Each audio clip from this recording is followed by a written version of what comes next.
psicólogo, quais as funções da família segundo a psicanálise? Sejam todos muito bem-vindos, muito bem-vindas. Eu sou a psicóloga Caroline Trevisan, sou professora universitária, doutoranda em psicologia e realizo diversas pesquisas sobre casais e famílias. E hoje nós estamos aqui com o programa Família em Análise, programa em que eu ensino passo a passo para psicólogos realizarem um atendimento com famílias, sentindo segurança na sua prática profissional. E o tema de hoje é: quais as funções da família para a psicanálise? Podem ir chegando, sejam bem-vindos. Eu vou fixar o comentário com o tema da nossa live para as pessoas que forem chegando. E esse tema, gente, é um tema muito especial, muito importante. E eu quero conversar um pouquinho sobre isso com vocês, porque às vezes eu acho que a gente não tem tanta dimensão da importância que tem quando a gente está falando da família e das funções que a família traz para a nossa constituição psíquica. E acho que o ponto, o tema da nossa live é para falar exatamente sobre os papéis que a família desempenha na estruturação psíquica. Então, pensar em funções da família significa pensar em como essa família vai auxiliar na estruturação psíquica dos seus membros.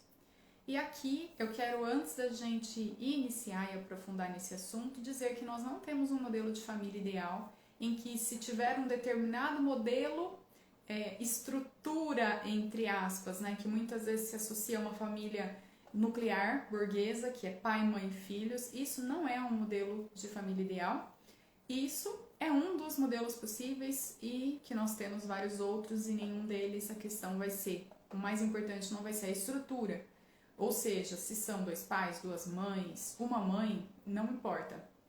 O que realmente importa são os vínculos que são estabelecidos entre esses membros e conseguir executar essas funções. E isso não depende da estrutura em si, depende de como essa família, esses membros vão exercer as funções dentro da sua família. E esse tema eu entendo que ele é muito importante, porque ele ajuda a gente a fazer uma análise mais precisa das famílias. E quando eu falo análise mais precisa, é da gente observar a família e entender se essa família precisa, às vezes, de algum ajuste em alguma função que ela exerce junto com os seus membros. E eu falo isso pensando muito em situações que chegam crianças, adolescentes, para a gente fazer os atendimentos, e a gente tem uma dimensão, se a família consegue exercer essas funções ou não, ajuda a gente a entender a estruturação psíquica desse sujeito, ou algo que pode ser transformado, em que a gente pode dar uma orientação, ou, como é uma proposta que eu sempre trago aqui, realmente incluir a família para que ela faça parte dos atendimentos, que ela também esteja presente, não só em encontros ocasionais, mas realmente presente nos encontros junto com a criança. E isso é importante a gente falar, porque a família sim vai impactar muito na formação psíquica do sujeito. Como ele se constitui deriva em grande parte dessa estrutura familiar. Eu digo estrutura sem defender nenhum modelo específico, mas eu digo no sentido de exercer mesmo funções que possam auxiliar esse sujeito a ter um desenvolvimento mais favorável. E o maior benefício que a gente pode ter quando a gente pensa nisso é ter maior assertividade nos nossos atendimentos e segurança naquilo que a gente vai fazer, nas intervenções que a gente vai executar. Porque é um ponto muito frequente, ouço de muitos psicólogos, a insegurança para atender mais de uma pessoa ao mesmo tempo. Vou atender a família, como assim? Vou atender várias pessoas, o que eu faço? Como eu vou entender todo mundo? E um ponto é você entender a família, entender do que se trata a família, quais são as funções da família, porque isso vai te dando mais segurança para quando você observar alguma situação acontecendo ali na sua clínica, você conseguir ter uma intervenção que seja mais efetiva, porque você tem a base para realmente poder fazer essa análise. E aí vamos então falar um pouquinho sobre a família e entender primeiro o que é a família. E a família é um grupo básico por excelência, é um grupo primário, é um grupo que vai fornecer a base para a subjetivação das pessoas. Ela vai atender necessidades básicas de sobrevivência, então é dentro da família que se espera que as necessidades mais básicas sejam atendidas Isso diz respeito à alimentação, a questão não só concreta, que é importante, de segurança concreta mesmo, mas também no sentido emocional, no sentido afetivo, de atender às necessidades emocionais que aquele sujeito tem, que são básicas para a nossa sobrevivência, né? Um bebê ele não sobrevive somente com os cuidados físicos, materiais. Também é muito importante que ele tenha esses cuidados emocionais. E se a gente for pensar no início da vida de qualquer ser humano, a gente nasce muito desamparado, né? Por quê? A gente nasce sem nada, só com o nosso corpo. Não tem roupa, não temos palavra para dizer o que a gente não consegue nomear o que a gente sente, não consegue entender o que nós estamos vivendo. Então, a gente está falando de um psiquismo que não está desenvolvido e então que vai ter que passar por várias etapas, vários processos para chegar no ponto que a gente está hoje, conseguir articular um raciocínio, prestar atenção em sentimentos, organizar como que eu faço para lidar com essas questões. E um bebezinho ele não tem isso, ele vai desenvolver. Ele nasce, se ele tem fome, ele depende de outra pessoa, ele é completamente dependente em todos os níveis. Se ele fica com dores, pensem aí, quem já viu bebês com cólica, né? O tanto que é dolorido ver isso. E para o bebê também porque ele não sabe o que está acontecendo. Ele não tem nome para dar. A gente, quando é adulto, né? A gente tem nome, a gente já começa a procurar médicos, a gente busca recursos. Agora, um bebê não tem isso. Ele nem sabe o que é. E ele não sabe que aquilo pode acabar e que tem um tratamento, algo que a gente possa fazer para aliviar. Então, tudo isso coloca a gente numa situação de desamparo no momento em que a gente nasce. E uma das funções da família, quando a gente pensa na família como essa matriz básica para a gente poder se subjetivar, para a gente se construir enquanto seres humanos, um desses aspectos é oferecer esse alívio ao desamparo, é oferecer uma proteção física e psíquica também, que essa criança sinta, né, que tem um outro ali, que está segurando no colo, mas segurando emocionalmente também. Apesar dos momentos que, claro, pais e mães têm de desespero muitas vezes nesse momento, de também estar aprendendo a se tornar pais e mães no momento em que uma criança nasce. E, inclusive, com os outros filhos. Porque você se torna pai e mãe daquela criança, mas quando nasce outra, às vezes a experiência é muito diferente. Você também está no processo de aprendizagem. Mas somos adultos. Espera-se que a gente consiga dar conta de coisas que um bebê absolutamente não dá conta sozinho, que é completamente dependente do outro. E esse outro vai ser a família. Então, todos esses sentimentos, eles são muito intensos desde lá do início da nossa vida, e a família ela vem como um suporte para conseguir auxiliar esse sujeito a que ele possa se desenvolver. E aí, vamos pensar, né, o quanto que a família também oferece para nós. A possibilidade de compartilhar um espaço comum. Então, nós temos um espaço, a gente se sente pertencente, a ideia é de pertencimento dentro da família. Eu me sinto pertencente a algo, eu consigo identificar esse grupo, eu consigo me identificar com ele, olhar aspectos que são semelhantes ao que esse grupo apresenta. Então, isso é muito estruturante, né? Você sentir que você faz parte de algo, de um conjunto de pessoas. E a família é um grupo que oportuniza isso pra gente. Também é uma possibilidade de perpetuação da vida, né, enquanto espécie, e não só enquanto espécie, mas enquanto grupo, porque a gente vai falar um pouco mais sobre isso, mas quando a gente pensa no nascimento de um filho, o que a gente está pensando é num investimento maciço que esses pais, ou aqueles que representam essa função parental, um investimento maciço que vai ocorrer quando essa criança nascer. E desde antes, né? O investimento ele já acontece desde antes do nascimento. A gente investe tempo, dinheiro, emocional. A gente investe dizendo o que essa criança, o que esse ser vai representar dentro desse grupo.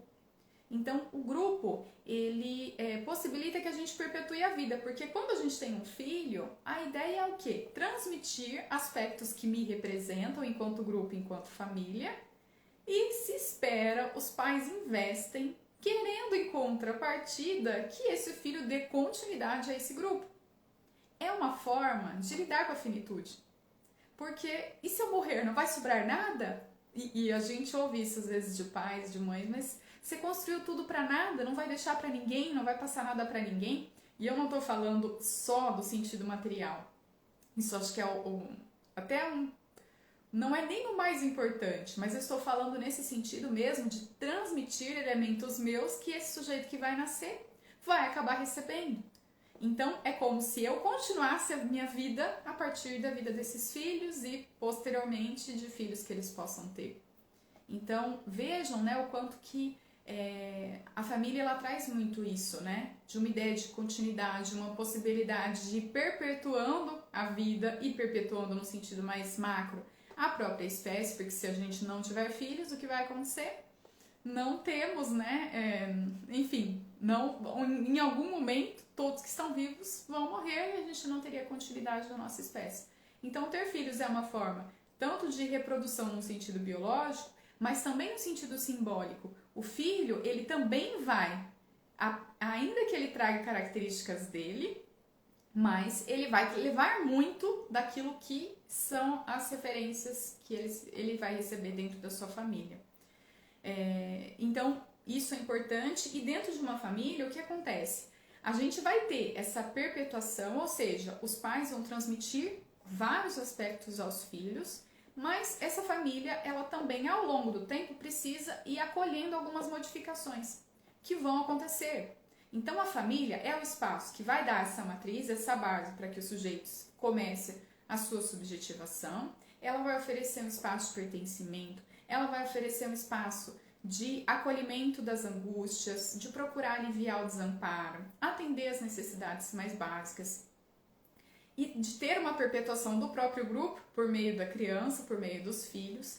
Mas ao longo do tempo, esse grupo ele vai se modificando. Esse filho que nasce, ele não vai receber tudo passivamente. Ele também vai ter suas características próprias e ao longo do ciclo de vida da família, essas mudanças vão acontecer. Como exemplo, é nítido as situações de famílias no momento em que os filhos ficam adolescentes. Por quê? Porque na adolescência, o que é esperado de um adolescente é que ele defina a sua própria identidade, que até então, em grande parte, era definida pela família.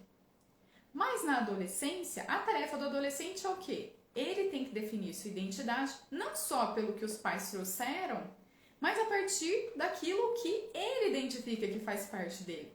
E aí são os momentos que muitas vezes, né, trazem muitas repercussões nas famílias, porque os pais investiram, né, enxergaram aquela criança, depositaram expectativas em como ela seria, e aí chega o adolescente e faz diferente, né? E isso é algo que vai desorganizar e ter que se reorganizar de uma outra maneira, porque o adolescente não vai ceder a tudo que a família coloca, ele vai ter que trazer aquilo que é dele.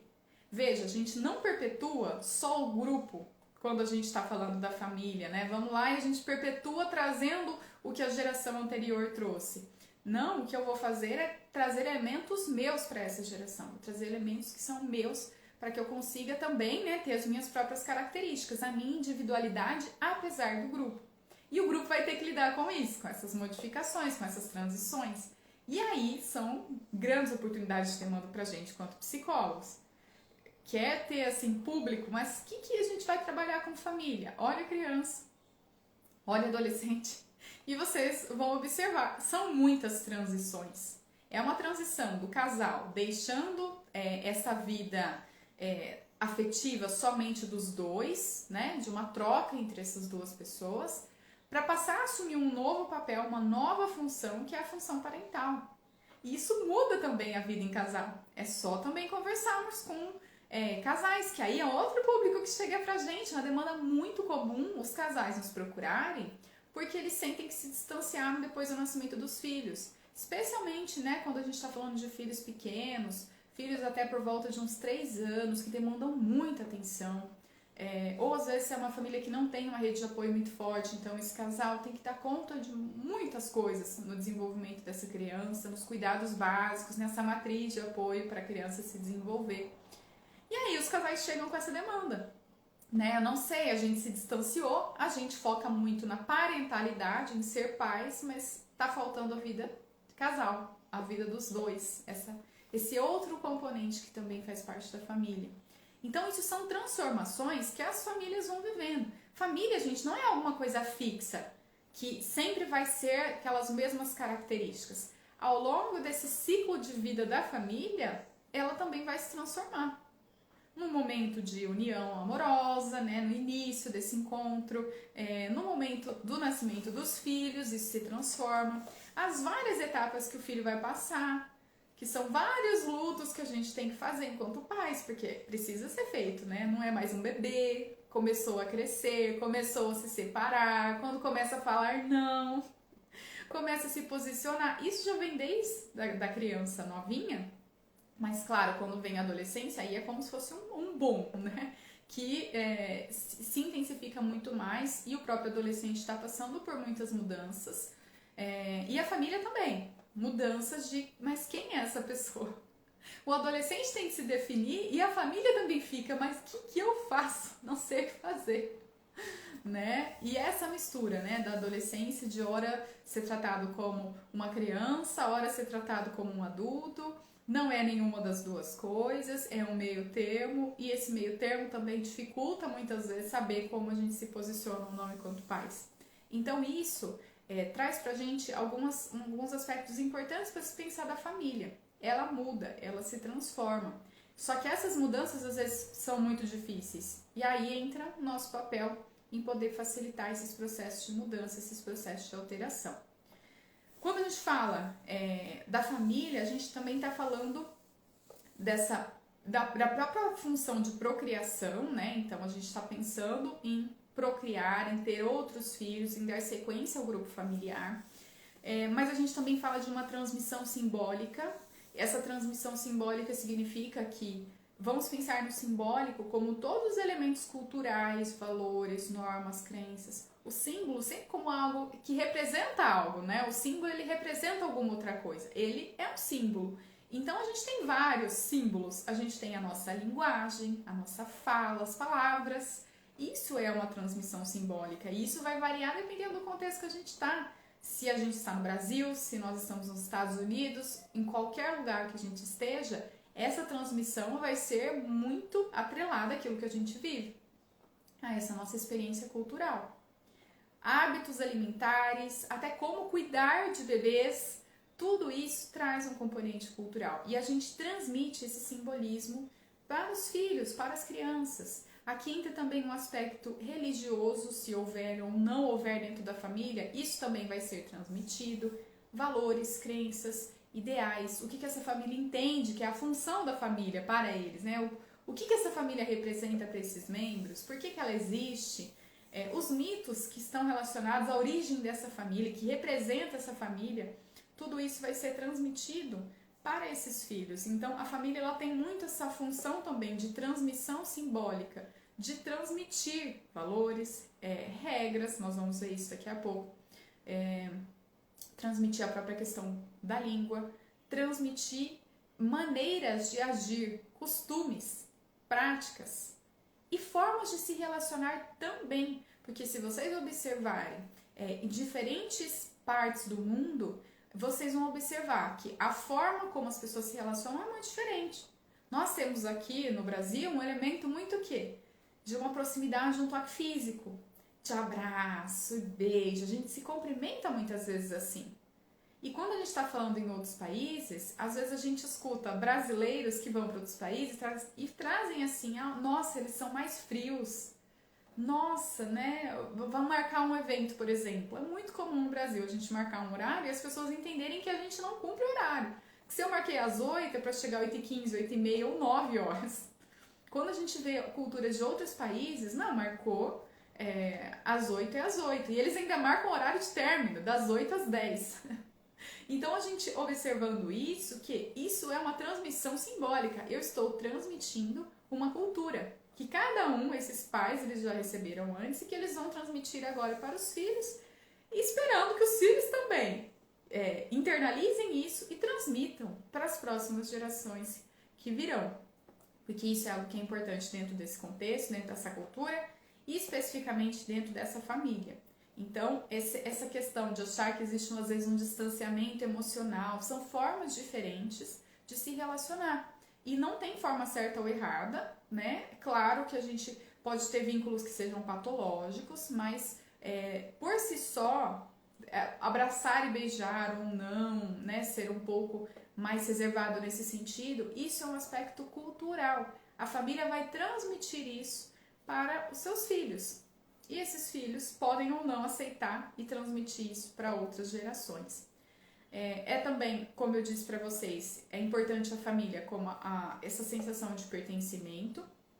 Eu me sinto pertencente a um grupo. E esse pertencimento ele é muito importante porque a gente, quando pensa nisso, eu sinto que eu estou dentro de um grupo em que eu conheço um pouco de como essas pessoas vão reagir e eu também sei que essas pessoas me conhecem e me incluem dentro desse grupo, eu faço parte desse grupo. É importante a sensação de pertencimento, justamente porque a gente falou que os bebês, né, quando eles nascem como? Eles nascem desamparados.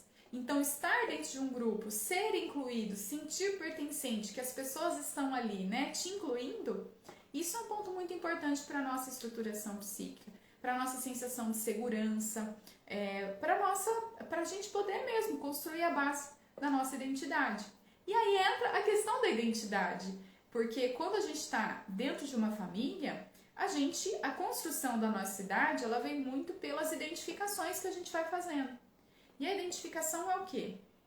Eu me identifico, eu elejo algo que é do outro, uma forma de agir, enfim, elejo alguma característica desse outro e eu internalizo com as minhas próprias características, mas baseado no modelo do outro.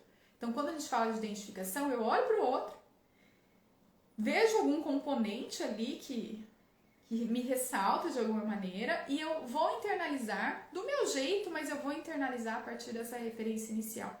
E identidade é o quê, gente? Várias identificações que a gente vai fazer ao longo da vida. E se você nasceu e está dentro da família, a maior referência que você vai ter vai ser dessas pessoas. Então, eles dão uma base para a formação da identidade. E também a família delimita muito, né? A família ela coloca o sujeito numa determinada posição. Espera-se algumas coisas desse sujeito quando ele nasce. Então, isso também vai fazendo parte de quem esse sujeito entende que ele é e do que ele precisa fazer e do que é importante ele desenvolver ao longo da vida.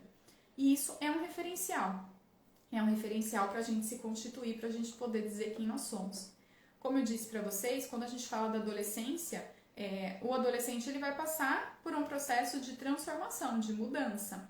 Não significa que ele vai abandonar tudo que veio da família, mas ele vai começar a propor para o grupo que, olha, nós precisamos mudar algumas coisas, porque tem coisas que fazem muito sentido, que vêm de grupos externos e que para mim fazem sentido. E aí a conciliação que a gente precisa auxiliar, né, na medida do possível, para que os grupos tenham quando os adolescentes chegam nesse período. A identidade, gente, também não é algo fixo. Não é algo que você nasceu e sua família diz que você seria de uma forma e você será assim ao longo da vida, porque isso é a nossa particularidade, é a nossa singularidade. E cada pessoa, quando passar por experiências, inclusive em outros grupos, vai se identificar com outros elementos e isso também vai constituir essa identidade. Quando a gente está falando da família, eu estou dizendo assim, olha, lá no início é a família que vai ser a referência. Uma das principais referências, né? Não é a única, mas é uma das principais, porque, em geral, é o tempo que a criança mais passa convivendo com os pais, especialmente nos primeiros momentos. E aí, vamos então pensar, né, na família, pensando que a família ela tem uma função de estruturação do psiquismo. Então, a família ela vai ajudar a estruturar um psiquismo, em como que ele vai se constituir. E aí tem algumas funções que a família precisa exercer para que ela consiga realmente, né, favorecer, facilitar essa estruturação psíquica. E aí, uma das funções que a família vai ter, dentro da possibilidade de auxiliar a estruturação psíquica dos sujeitos, é através da inserção da criança na trama edípica. E aí eu vou retomar um pouco o conceito de complexo de Édipo para a gente entender do que nós estamos falando. Vamos pensar no complexo de Édipo como se a gente fosse pensar o conceito é uma junção de sentimentos amorosos e hostis que a criança vai sentir em relação aos genitores. E a gente está falando, né, de sentimentos amorosos e hostis que são alternados. O Freud, quando ele desenvolveu a teoria, ele pensou numa família muito trazendo o pai e a mãe, mas a gente vai entender que são pessoas que exerçam essas funções, não precisa necessariamente ser o pai e a mãe, homem e mulher, mas ele se baseia nisso porque era a família que predominava na época. E aí, o que ele vai trazer é o seguinte: a criança ela vai passar por essa trama edípica. No momento inicial, ela tem o quê? A criança tem uma relação muito próxima da mãe, que é a figura que muitas vezes vai estar mais presente culturalmente, está muito presente, ainda que hoje a gente esteja transformando isso, mas mesmo assim a gente pensa na mãe como uma figura muito presente ali nesses primeiros momentos de vida. E nesse primeiro momento é como se existisse o bebê e a mãe, o bebê ou alguém que está ocupando essa função parental. E aí o que acontece? O que acontece é que é um investimento da mãe nessa criança e é um investimento da criança na mãe. Ambos estão ali, né? Um junto com o outro. É uma relação muito dual. Porém, ao longo da vida, o que acontece?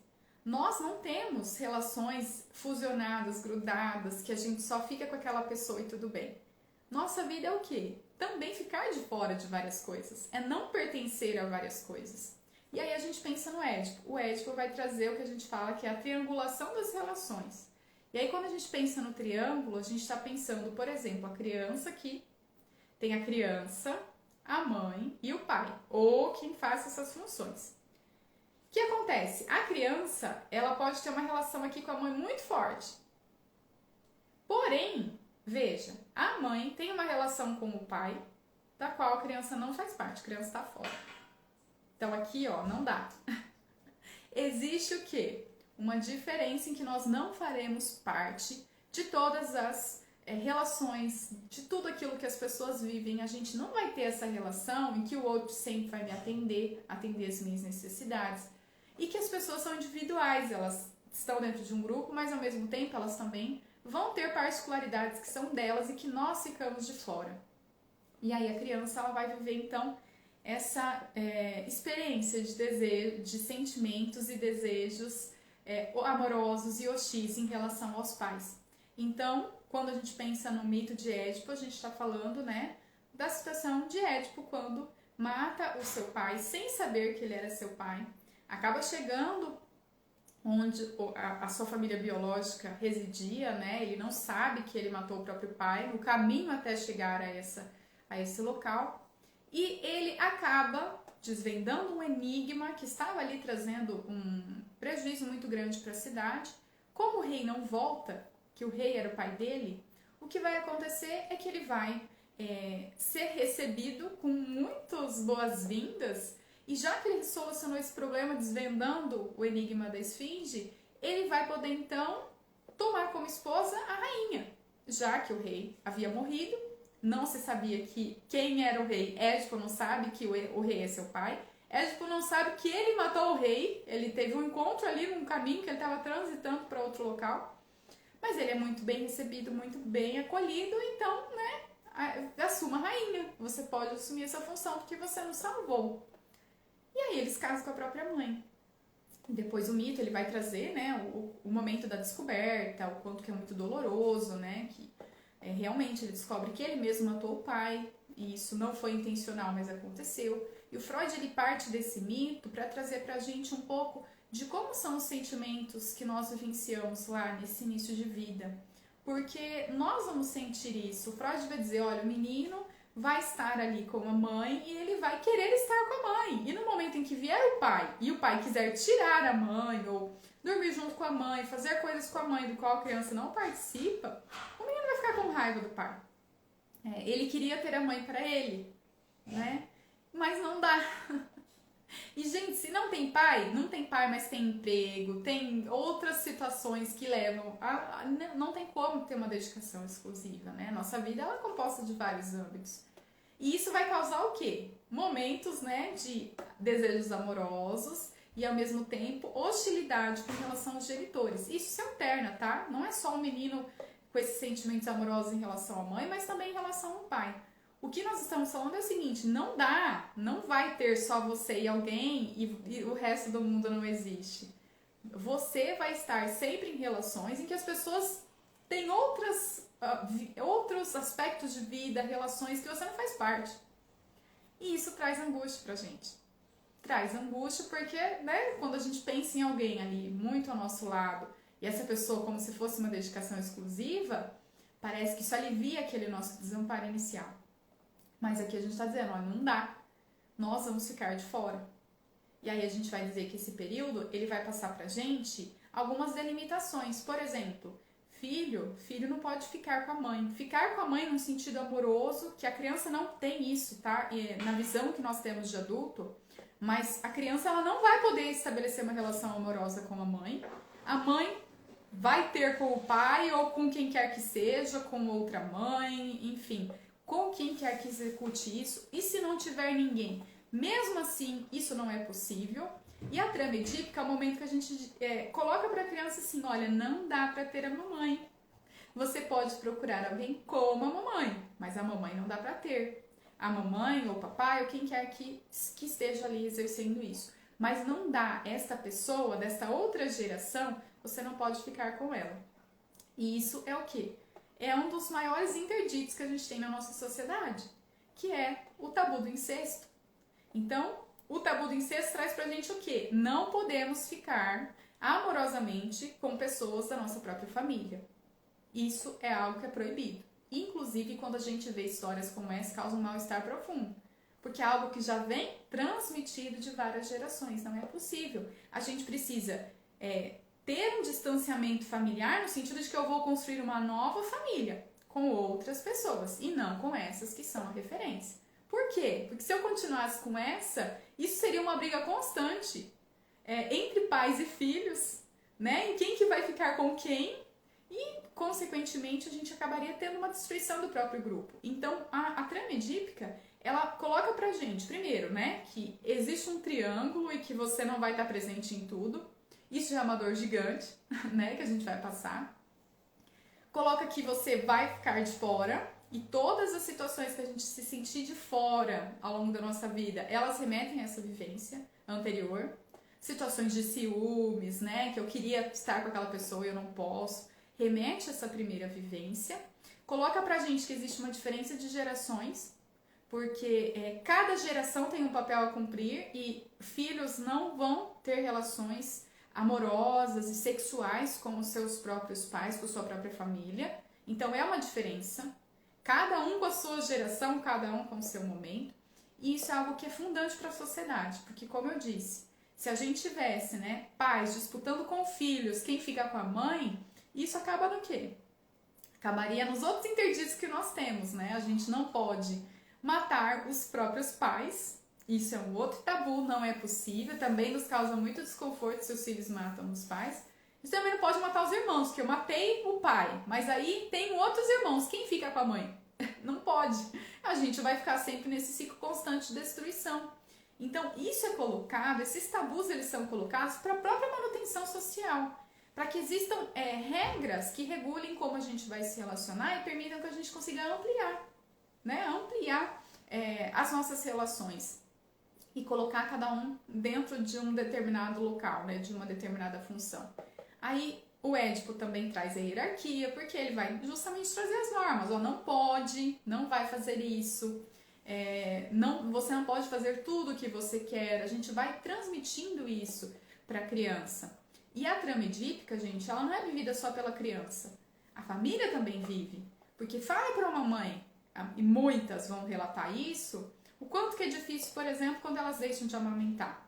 O quanto que elas sentem, e nossa, aquele vínculo tão próximo, a criança sentia, sabe? Elas relatam isso.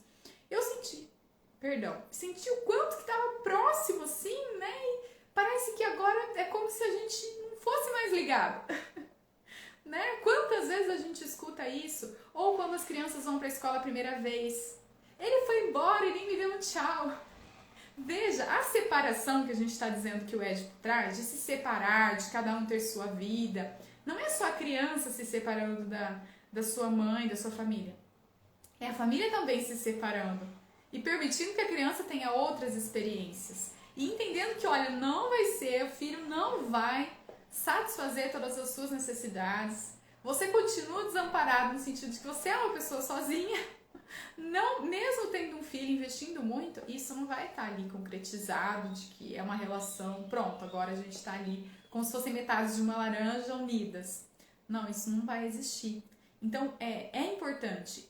Para a estruturação psíquica, a gente precisa dessa vivência, dessa inserção na trama edípica. Ela vai colocar as interdições, os tabus, então as coisas que a gente não pode fazer, diferenças geracionais, então gerações diferentes, cada um se relaciona com a sua geração, mas eles não podem se relacionar entre si, o que vai também trazer a inserção desse tabu do incesto. Não podemos ter relações amorosas, sexuais com os nossos, com essa geração anterior, com a nossa família. Também a questão do tabu, né, do fratricídio, que é pra gente não matar os irmãos, ou parricídio, para não matar os nossos pais. Então, a gente faz, né, insere dentro da família que cada um vai procurar a sua própria família para que a família em si continue existindo. E não todo mundo acabe se realmente, né, com pulsões muito agressivas uns com os outros para ver quem vai ter o direito aqui. Então isso é muito importante. E isso também traz, gente, a gente está dizendo isso aqui num sentido bem teórico mesmo da psicanálise, mas aí a gente vai refletir isso nas situações cotidianas. Como? Uma situação em que eu vou deixar essa criança, por exemplo, fazer tudo o que ela quer, eu vou atender necessidade ou vou atender desejo? Porque assim, gente, tem coisas que são necessárias para o desenvolvimento, né? Realmente, você vai deixar uma criança desprotegida, desabrigada, sem alimento, sem os cuidados básicos? Não. Mas eu vou, por exemplo, todas as vezes que eu vou no shopping e a gente vai, sei lá, 3 vezes na semana e todas as vezes a criança quer comprar um brinquedo novo e ela quer, que ela deseja, ela tem um monte de brinquedo, nem consegue brincar com todos. Vamos lá, deixa, né? Deixa, e ela tá, poxa, ela fica tão triste se não comprar, né? Mas não dá pra ter tudo. Alguém tem tudo? Não tem. Momento tristeza, o pesar. Alguém tem tudo? Não. A maioria das vezes a gente tem exatamente o que a gente deseja? Não. Na hora que a gente quer? Muito menos. A gente tem que ter um tempo, investir. E às vezes ainda não vai ser daquele jeito que a gente tinha imaginado. Então, a gente vai ensinando para as crianças, para os filhos, o quê? Que nós temos os limites e que não dá para ter tudo.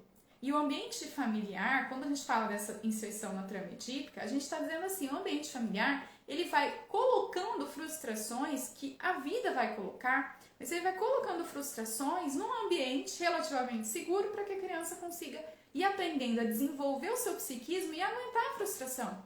Ela conseguir absorver que, que ruim, mas talvez eu possa ter num outro momento, o que será que eu tenho que fazer? É o esperar quando for possível e não somente querer tudo de imediato, que é o que as crianças trazem. Pense no desenvolvimento das crianças. As crianças, elas vêm como? Elas vêm querendo tudo de imediato naquele segundo. E é claro que um bebê precisa realmente disso. Mas conforme a criança vai se desenvolvendo, frustrações precisam começar a chegar. E colocar a trama edípica é dizer assim, vai ter frustração e não vai fazer tudo o que quer, não dá. Não dá pra ter o papai ou a mamãe. Pode procurar alguém como eles lá fora, em outro relacionamento. Aqui não dá pra ter. Não dá pra fazer tudo o que quer. Não vai ser tudo de imediato. Tem coisas que você vai ter que esperar. É a gente colocando um princípio de realidade. Realidade é que a gente às vezes posterga, espera e precisa adiar os nossos desejos. Ou transformar esses desejos em algo que seja mais aceitável pela sociedade. Porque nós temos desejos que não são positivos. Criança vai lá, né? Ela vê lá, vem uma criança, ela tá brincando e a outra criança vem e tira o brinquedo dela. Quantas vezes a gente não sabe dessas histórias? A criança vai lá, pega e morde. É isso, você me frustrou, o que você veio fazer aqui? O brinquedo é meu, às vezes nem é da criança, mas enfim, ela tava brincando naquele momento. E aí? É essa contenção que é uma das funções da família. Se a gente tem uma família que não exerce essa função, o que vai acontecer? Nós vamos ter sujeitos que vão, né, ter muita dificuldade em lidar com limites, muita dificuldade em lidar com frustrações. E isso é algo muito prejudicial para o psiquismo. Quando a gente fala de família, uma das funções para a estruturação psíquica que a família deve oferecer é a inserção do sujeito dentro do grupo. É um investimento narcísico parental que vai ser feito e os ideais comuns que vão ser compartilhados. O que significa isso? Quando o sujeito nasce, é como se outros elementos dele já existissem antes do próprio nascimento. Antes de um bebê nascer, essa família já imaginou um local para esse filho, já imaginou como que seriam as características dessa criança, já posicionou um lugar para essa criança ocupar dentro do seio familiar. E isso tudo é muito importante. Isso é o que a gente diz um investimento narcísico parental. Eu invisto narcisicamente nesses filhos, ou seja, quando a gente fala do narcisismo, a gente está dizendo de como, a princípio, o narcisismo no mais básico.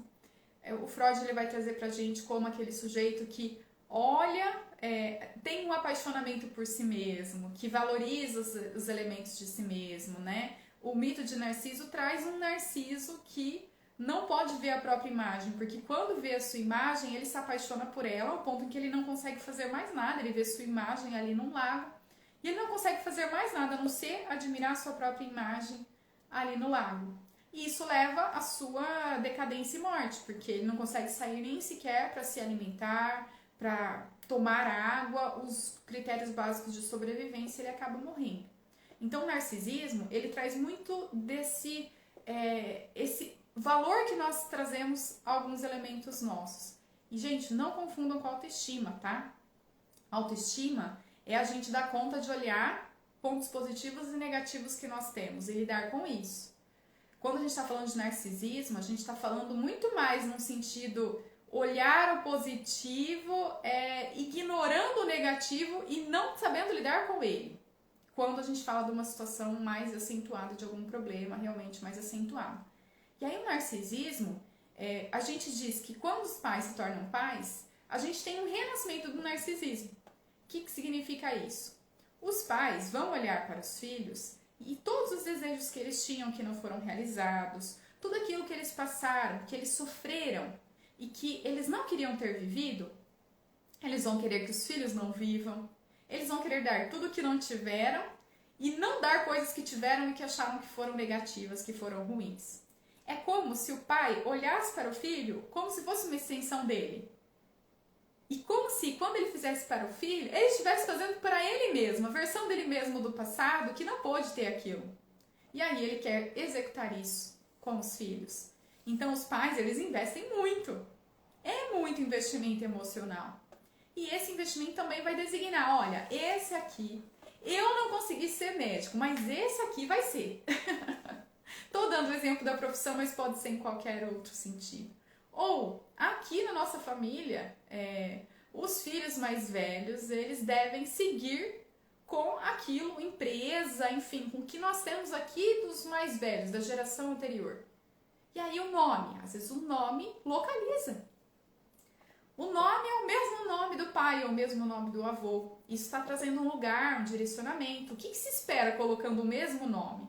Se designa uma ligação com aquela outra pessoa e também vai designar algo que essa daqui de agora vai ter que exercer. E isso é importante. A gente pode olhar e falar, nossa, a gente não quer ser isso, a gente quer ser a gente. Sim, mas é importante que nesse momento inicial, para a estruturação psíquica, eu sinta que eu fui inserida em algum grupo. Eu tenho que sentir esse pertencimento. E quando a gente está falando das situações, né, de investimento dos pais nos filhos, esses pais, eles têm que investir. É importante que eles invistam sim nessa criança. E ela entenda que ela tem um local ali que ela vai ocupar. E aí, é esperado que o sujeito realmente ocupe uma série de funções dentro da família. Então, o sujeito, gente, o bebê quando ele nasce não nasce sem nada. Ele já nasce com uma história que esses pais já contaram sobre ele, inserindo ele em um determinado local dentro dessa família. Esse daqui vai ser o filho mais velho que vai ocupar as funções de cuidado, que vai dar continuidade aos negócios da família. Enfim, qualquer que seja, mas esse sujeito que está nascendo, ele vai ser incluído dentro do grupo. Isso é muito importante. Por quê? Porque se não existe esse investimento e a criança não é incluída, ela não vai ter toda essa referência de identificação, isso vai estar prejudicado, ela não vai ter a sensação de pertencimento, ela vai sentir muito mais desamparo, porque ela não se sente pertencendo a nenhum grupo. Então isso é fundamental, ainda que ao longo do tempo, o sujeito ele vai ter que ele vai atender alguns elementos do que a família propôs, que posicionou ele em um determinado lugar, mas ele também vai precisar encontrar aquilo que é dele, aquilo que é a experiência íntima de fato dele, que vai além do que a família colocou. Então isso vai se transformando ao longo da vida, mas no início a gente precisa ter isso. E também temos o quê, né? Dentro disso, os ideais comuns, que são aquilo que é transmitido como comum. É uma função para a gente estruturar o nosso psiquismo, ter ideias em comum, ter elementos que caracterizam esse grupo e que, portanto, também me caracterizam enquanto pessoa. Também me dão uma base, uma referência de quem eu sou e do meu psiquismo. Então, isso também é um ponto muito importante.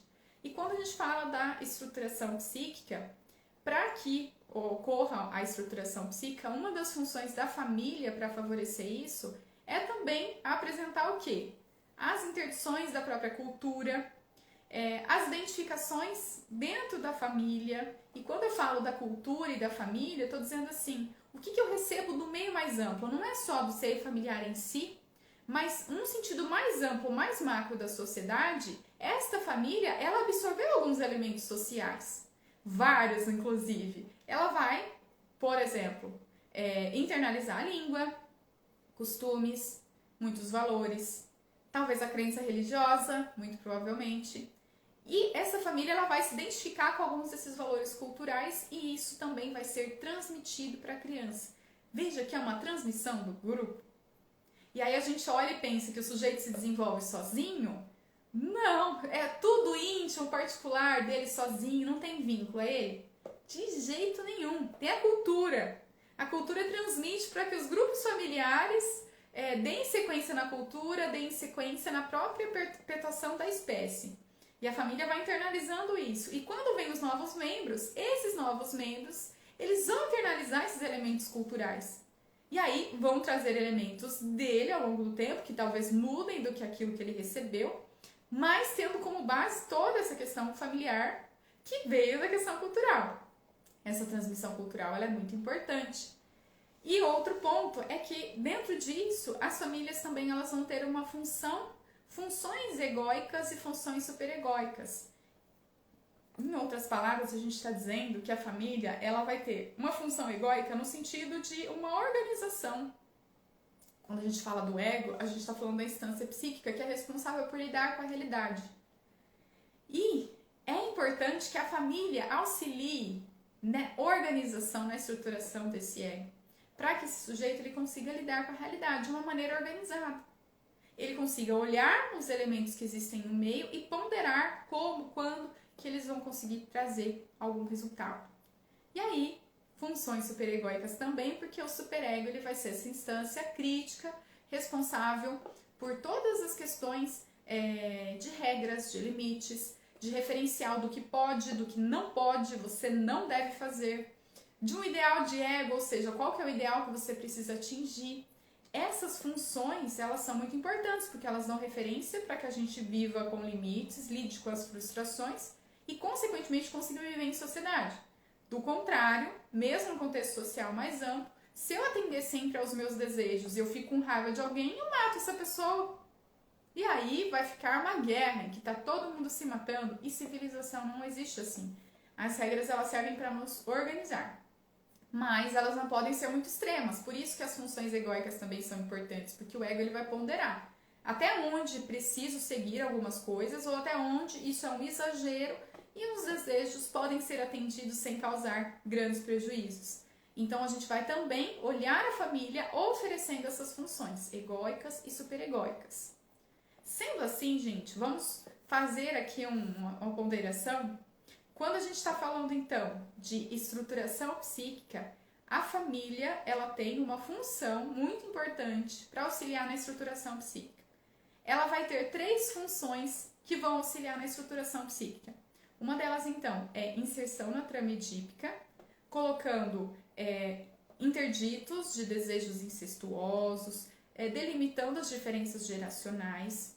Ela também vai trazer um investimento, uma inserção desse sujeito no grupo por meio do investimento narcísico parental, em que os pais eles vão delimitar, investir nesse filho, investindo realmente, né, esperando que essa criança ela desenvolva alguns elementos que dizem também respeito a eles mesmos, que vão transmitir também ideais que são compartilhados. Então é uma inserção no grupo, isso é uma função familiar para trazer essa sensação de pertencimento, que alivia o nosso desamparo inicial, e também é uma função da família fazer a transmissão das interdições culturais, trazer uma transmissão da própria cultura, trazer aquilo que essa família se identificou com o elemento cultural e que vai agora ser transmitido para este filho. E também exercer funções egóicas e superegóicas, tanto no sentido de organizar, de aprender a lidar com a realidade, quanto também de ter barrar alguns desejos que não podem ser atendidos, que podem ser prejudiciais para o próprio sujeito ou para o grupo como um todo. Gente, essa live eu espero que tenha ajudado muito vocês a pensarem nas funções familiares e pensarem o seguinte, que a família é muito importante para essa estruturação do psiquismo.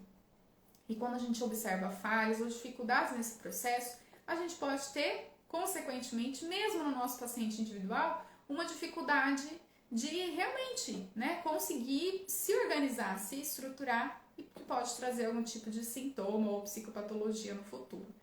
Portanto, cabe a nós ter essa dimensão das funções para que a gente consiga, quando receber as nossas famílias, ou as crianças e adolescentes, ou mesmo os adultos, ter uma dimensão se isso foi cumprido ou não, e o que está faltando ou que está dificultando esse processo de estruturação psíquica. Espero que vocês tenham gostado. Me digam aqui nos comentários se vocês querem outros temas como esse relacionados à psicanálise e se isso fez sentido para você. Fiquem bem e até a próxima!